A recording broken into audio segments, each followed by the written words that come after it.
Perut orang tua ini akan meledak. Ini adalah pertama kalinya dia menghadapi situasi ini pada usia 70 tahun. Dokter akan segera mengoperasinya. Suaminya menandatangani sertifikat hidup dan mati dengan bergetar. Sekali masuk ke ruangan itu, mungkin nyawa juga akan melayang. Suami memegang tangan istrinya dengan erat. Tapi ketika dia sampai di pintu ruang operasi, dia berhenti. Dia menjadi pengecut, meninggalkan istrinya sendiri di ruang operasi.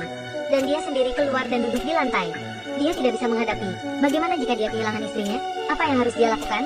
Melalui bujukan temannya, Chow mengumpulkan keberanian untuk datang ke ruang operasi. Melihat istrinya yang masih tersenyum padanya, dia mengangguk kepadanya, memegang tangan istrinya dengan gugup. Tapi dia menutup matanya karena ketakutan. Kemudian, terdengar tangisan bayi. Ibu dan putrinya selamat. Pasangan berusia 70 tahun. Akhirnya memiliki anak pertama mereka. Melihat putri kecil lucu di depannya, keduanya meneteskan air mata. Semuanya tampak begitu tepat, membuat usia tua mereka akhirnya memiliki keajaiban. Chow dengan senangnya menuliskan nama anak itu. Tapi Yuko merasa kasihan pada anaknya, karena usianya yang sudah tua. Sekarang mereka hanya bisa memberi makan bayinya dengan susu bubuk. Dokter memeriksa kondisi bayi. Adalah bayi imut kecil yang sehat. Akhirnya, tiba saatnya untuk keluar dari rumah sakit. Temannya mengambil foto keluarga mereka sebagai kenangan. Keduanya tenggelam dalam kegembiraan menjadi orang tua. Dejan senang membawa pulang putrinya yang baru lahir, meletakkannya di ranjang yang telah disiapkan untuknya. Pasangan tua ini semakin dilihat semakin gembira.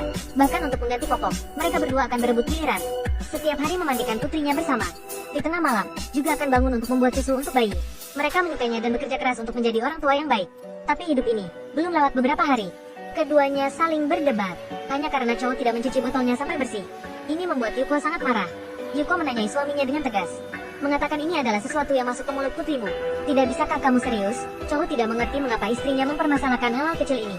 Tapi yang tidak diketahuinya adalah, ketika dia masih tertidur di malam hari, istrinya harus bekerja keras untuk mengurus anaknya sendirian.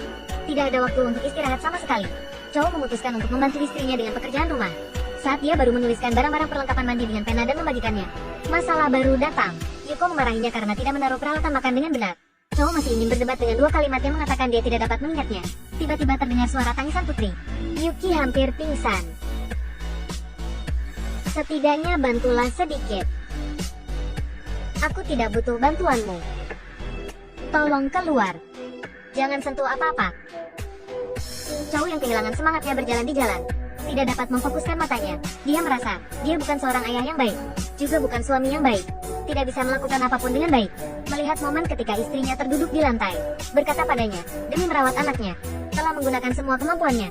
Jantungnya berdetak dengan kencang, menyuruh istri untuk pergi keluar bersantai.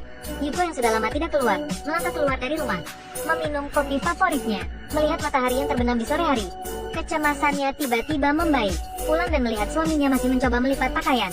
Mungkin bahagia itu sangat sederhana. Tidak harus banyak menuntut. Saat dingin, ada seseorang yang menutupinya dengan selimut. Punggung sakit, ada seseorang yang memijatnya. Ada juga seorang gadis kecil lucu di samping, bermain dengannya setiap hari. Hari-hari berlalu seperti itu. Putri mereka juga perlahan-lahan tumbuh dewasa. Tapi, pada malam ini, ketika Chow dibangunkan oleh tangisan putrinya, menemukan istrinya terbaring tidak sadarkan diri di lantai, begitu menyentuh dahinya, telah mengalami demam yang mengejutkan.